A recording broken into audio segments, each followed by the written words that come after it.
नमस्कार मित्रांनो, आपण आज आलेलो होतो गजू साखळेकडं. बघा वासराची कशी जोपासना चालू आहे.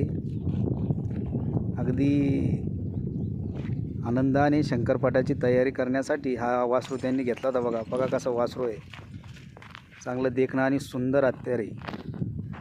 आणि इकडं म्हैस आहे बघा, यांची म्हैस. एकदम निसर्ग आहे वातावरण आहे मित्रांनो. इकडं या वासराला दूध पाजण्यासाठी इकडं तुम्ही म्हैस बघू शकता. इकडं वासरू, याला 6 महिने झाले का? 6 महिन्यापूर्वी आणलं होतं. बघा कसं आहे. आता उद्या याचा सकाळी फेरा घ्यायचा आहे. बघा वेळेत वेळ काढून आपण याचा फेरा तुम्हाला व्हिडिओ शूट करून टाकू. बघा उद्या. इकडं गजू भाऊची मिरची. किती वेळची लागवड आहे गजू? 4,000 काडी. अर्धा एकर समजाय ना.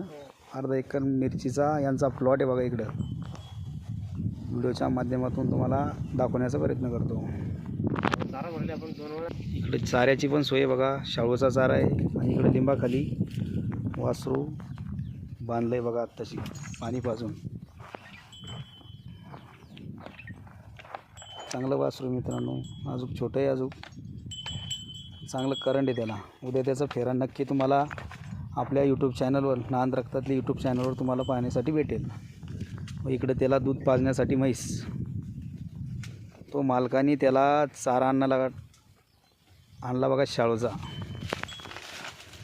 शेतकऱ्याची अशी जोपासना शेतकऱ्याला करावं लागतात, त्यावेळेसच नामांकित असे नंदी घडतात बघा.